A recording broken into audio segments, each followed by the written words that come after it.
So last స్టోరీలో మనం ఏం చూసాం? ఇంద్రజిత్కి ఏమైంది? ఇంద్రజిత్కి ఏమైంది?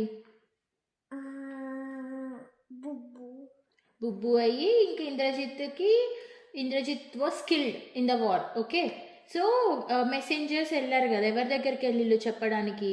రావణ.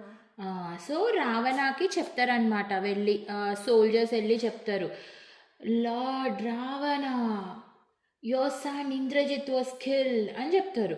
చెప్పగానే రావణాసుడికి షాకింగ్ అనమాట. ఏంటి, నా కొడుకు ఇంద్రజిత్ని చంపేశారా యుద్ధంలో? ఎలా ఓడించారు అసలు? అంత పవర్ ఎవరికి ఉంది అని చెప్పేసి ఫుల్ షాక్ అయ్యాలన్నమాట.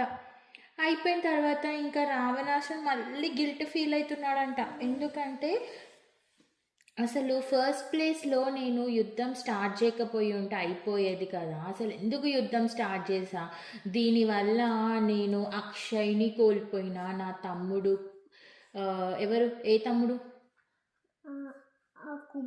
కుంభకర్ణుని కోల్పోయినా, ఇప్పుడు నా కొడుకు ఇంద్రజిత్ లేడు. అసలు నేను యుద్ధంని ఎందుకు స్టార్ట్ చేసా? రాముడు మెసెంజర్ని పంపించినప్పుడు నేను ఒప్పుకున్నా అయిపోగదా అని ఒక పాయింట్లో చాలా ఫీల్ అయిందంట. ఆ తర్వాత ఇంకా రావణాసుడు రాలేదు కదా ఇప్పటివరకు, వార్కి రాలేదు, వార్ ఫీల్డ్లోకి రావణాసుడు రాలేదన్నమాట. సో ఇంకా మొత్తం ఆయన ఇప్పుడు యుద్ధం చేసే వాళ్ళు డిఫరెంట్ డ్రెస్ వేసుకుంటారు కదా, సో అట్లా మొత్తం షీల్డ్స్ అవన్నీ పెట్టుకొని ఆయన వెపన్స్ అన్నీ తీసుకొని యుద్ధం ఎక్కడ జరుగుతుందో అక్కడికి స్టార్ట్ అయిందంట, బ్యాటిల్ ఫీల్డ్కి స్టార్ట్ అయిందంట. స్టార్ట్ అయితే వాళ్ళ వైఫ్ వచ్చిందంట. వాళ్ళ వైఫ్ పేరేంటి? మండోదరి వచ్చిందంట రావణాసుడి దగ్గరికి. వచ్చి, రావణాస, అదే స్వామి, మీరు ఎందుకు అసలు వెళ్తున్నారు? ఇప్పటికైనా మీకు ఆప్షన్ ఉంది కదా యుద్ధంని ఆపడానికి, ఇంకెంతమందిని కోల్పోతారు మీరు? ఇప్పుడు మీరు వెళ్తే కూడా అది మీకు అంతమే అని చెప్తుంది. అంటే this will end your life అన్నట్టు చెప్తుంది వాళ్ళ వైఫ్. ముందే ఇస్తుంది, హెచ్చప్ ఇస్తుంది. ఇచ్చినా కూడా రావణాసుడు వినడు. నేను నీ మాట వినా, నేను అసలు ఒప్పుకోను, ఇంత జరిగినాక కూడా నేను ఎందుకు ఒప్పుకుంటాను, నేను ఒప్పుకోను, నేను వెళ్ళి యుద్ధం చేస్తా అని చెప్పేసి ఇంకా స్టార్ట్ అవుతాడు. రావణాసుడి వాహనం ఏంటిది? పుష్పక విమానం. ఏంటి రావణాసుడి వాహనం? పుష్పక విమానం. పుష్పక విమానం మీద స్టార్ట్ అవుతాడు రావణాసుడు. స్టార్ట్ అయ్యి వస్తాడనమాట, బ్యాటిల్ ఫీల్డ్కి వస్తాడు. వచ్చిన తర్వాత అక్కడ అప్పుడే లక్ష్మణుడు రికవర్ అవుతాడు కదా, సంజీవని మెడిసిన్ వేసి లక్ష్మణుడు లేస్తాడు కదా, లేచి వారంతా జరుగుతూ ఉంటుంది కదా. సో అప్పుడే అందరూ ఓకే, ఇంద్రజిత్ అయిపోయింది, నెక్స్ట్ ఈ సోల్జర్స్ని చంపుదామని ఇంకా అందరు అప్పుడే వార్ చేస్తూ ఉంటారు అనమాట. అప్పుడు సడన్గా రావణాసుడు వస్తాడు. అక్కడికి రాగానే ఇంకా రాముడు ఫైట్ చేస్తున్నాడు, రాముడు బో అండ్ ఆరో వేస్తున్నాడు. రావణాసుడికి అసలు హర్ట్ అవ్వట్లేదు అనమాట. ఇంకా ఇది ఎవరు, ఇంద్రుడు చూసిండంట. ఇంద్రుడు చూసి రాముడు ఎట్లొచ్చిండు లంకకి? వానర సైన్యము రామ లక్ష్మణ ఎట్లొచ్చిండు లంకకి? బ్రిడ్జ్ స్టోన్స్ తో ఇంకా మౌంటైన్స్ తో రామసేతు బ్రిడ్జ్ కట్టేసి వచ్చిళ్ళు కదా. సో ఇప్పుడు వీళ్ళ దగ్గర ఏమైనా వాహనం ఉందా? లేదు కదా. రాముడికి ఏమైనా వాహనం ఉందా? ఏముంది? ఉడత వాహనం కాదు, ఉడత జస్ట్ హెల్పర్ అనమాట బ్రిడ్జ్ కట్టడంలో. సో బేసిక్గా రాముడికి వాహనం లేదు.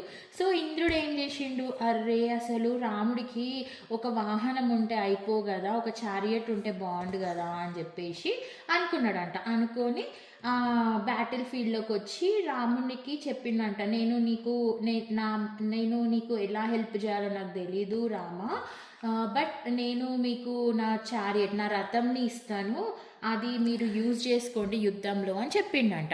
చెప్తే ఇంకా రాముడు కూడా ఓకే అని చెప్పిండంట. ఎందుకంటే రాముడికి రాముడు ఏం చెప్తాడు, ఎంత స్మాల్ హెల్ప్ అయినా it makes a lot of difference అని చెప్తాడు కదా. ఉడతకి గుర్తుందా?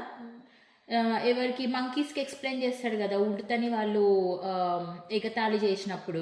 సో సేమ్ అదే పాలసీ తోటి ఏం చేసిండు, ఇంద్రుడు ఇచ్చిన చారియట్ని యాక్సెప్ట్ చేసి దాని మీద పోకుంటూ రావణాసుని తలకాయని కొట్టిండంట ఫస్ట్ ఆరో.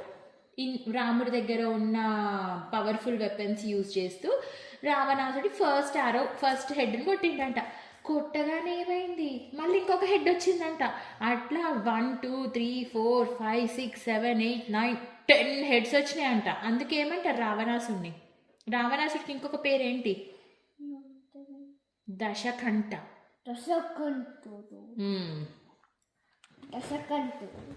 సో రావణాసుడికి 10 హెడ్స్ ఉంటాయి కదా, 10 హెడ్స్ పాప్ అయినాయంట బయటికి. పట్ పట్ పట్ పట్ పట్ అని పాప్ అయినాయంట ఒక్క హెడ్ కొట్టగానే.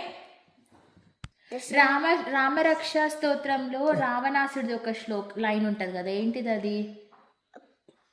దశముఖ కాంటకం పాదౌ విభీషణ శ్రీరః. గుడ్. జంగే దశముఖాంతక కదా. సో విభీషణ్ది నెక్స్ట్ వస్తుంది. ఓకే, సో అట్లా రావణాసుడు 10 హెడ్స్ పాప్ అయినాయంట బయటికి. పాప్ అయినాక రాముడు 1 హెడ్ కొట్టగానే ఇంకొక హెడ్ వచ్చిందంట. అట్లా ఎన్నిసార్లు హెడ్స్ని కొడితే అన్ని హెడ్స్ బయటకు వస్తున్నాయంట. అట్లా రాముడు 10 హెడ్స్ని ఫట్ 10 ఆరోస్ వేసి అన్ని హెడ్స్ని కొట్టేసిండంట. కొట్టేగానే రావణాసుడికి హెడ్ లేదంట, కానీ ఆ 10 హెడ్స్ కింద పడ్డాయి కదా, మళ్ళీ 10 హెడ్స్ వచ్చినాయంట. అట్లా రాముడు ఎన్నిసార్లు కొట్టినా అన్నిసార్లు హెడ్స్ వస్తున్నాయంట. ఆ యుద్ధం జరిగే గ్రౌండ్ ఉంటుంది కదా, దాని మీద మొత్తం రావణాసుడు తలకాయలో ఉన్నాయంట. అయితే రాముడికి అసలు అర్థం అవ్వట్లేదంట ఏంటి అని చెప్పేసి, అసలు ఏం అర్థం అవ్వట్లేదంట. అప్పుడు రాముడు విభీషణ్ని చూసిండంట. విభీషణుడు రాముడు వాళ్ళ సైడే కదా, రాముడు వాళ్ళకి సపోర్ట్ చేస్తున్నాడు కదా.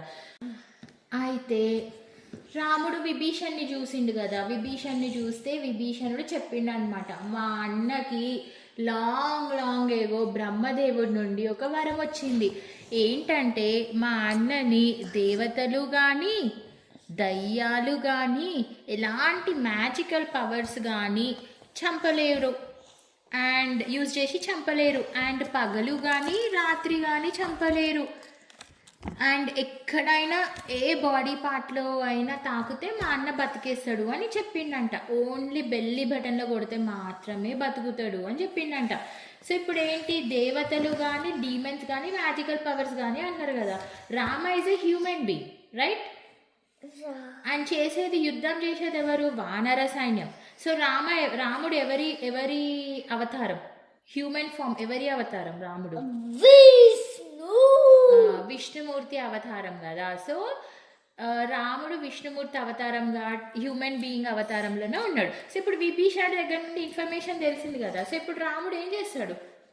రాముడు ఏం చేస్తాడంటే హనుమ షోల్డర్స్ మీద ఎక్కుతాడు. ఎక్కి రావణాసుడి హైట్కి మ్యాచ్ అయ్యి, ఎప్పుడు సూర్యాస్తమం అంటే పగలు కాదు రాత్రి కాదు, సన్సెట్ టైంలో యారో తీసుకొని, బ్రహ్మాస్త్రం తీసుకొని రావణాసుడి బెల్లి బటన్లో కొడతాడు. కొట్టగానే ఇంత పెద్దగా ఉన్న రావణాసుడు ఒక్కసారే ఎర్త్ మీద పడిపోతాడు. డమ్ అని చెప్పి సౌండ్ వస్తుంది. ఆ సౌండ్కి అందరూ ఏం చేస్తారు? క్లాప్స్ కొడతారు. వానర క్లాప్స్ కొట్టి ఏమంటారు? జై శ్రీరామ్, జై శ్రీరామ్ అంటారు. పైన హెవెన్ నుండి గాడ్స్ కూడా చూస్తున్నారు. మొత్తం స్కై నుండి ఫ్లవర్స్ పడతాయంట, అన్నీ పడతాయంట. పడినాక ఇంకా రావణాసుడు హెడ్స్ అన్ని డిసపియర్ అయ్యి ఒక హ్యూమన్ బీయింగ్ లాగా అయిపోతాడంట. ఇంకా వాళ్ళ అన్న చనిపోయింది కదా విభీషణుడు. ఈ సమ్వాట్ సాడ్, ఎందుకంటే వాళ్ళ సొంత అన్న కదా. సో విభీషణుడు కొంచెం సాడ్ ఉన్నాడంట, కానీ వాళ్ళ అన్న చనిపోయిండు. ఇంకా వీళ్ళందరూ ఇప్పుడు నెక్స్ట్ ఎక్కడికి వెళ్తారు? పెళ్ళి కాదు, సీత దగ్గరికి వెళ్తారు. అశోకవనంకి వెళ్తారు. అశోకవనంకి వెళ్ళి సీతని మీట్ అవ్వడానికి చూస్తారు. కానీ దానికంటే ముందు ఏమవుతుంది? Who becomes king of Lanka? Who is going to be a new king of Lanka? Vibhishana. ఇప్పుడు చెప్పు శ్లోక ఏంటి, అది కంప్లీట్ చేయి. విభీషణ కంప్లీట్ శ్లోక చెప్పు. జంగే దశముఖాంతక కంప్లీట్ చేయి. జంగే దశముఖాంతక పాదౌ విభీషణ శ్రీరామ. సో దశముఖాంత, జంగే దశముఖాంతం అంటే 10 హెడెడ్ రావణాన్ని చంపిన తర్వాత రాముడి దగ్గరికి వచ్చిన విభీషణ్ణి పట్టాభిషేకం చేశారు లంకకి. In that way Rama killed Ravana. So Vishnu in the avatar of Rama killed Ravana.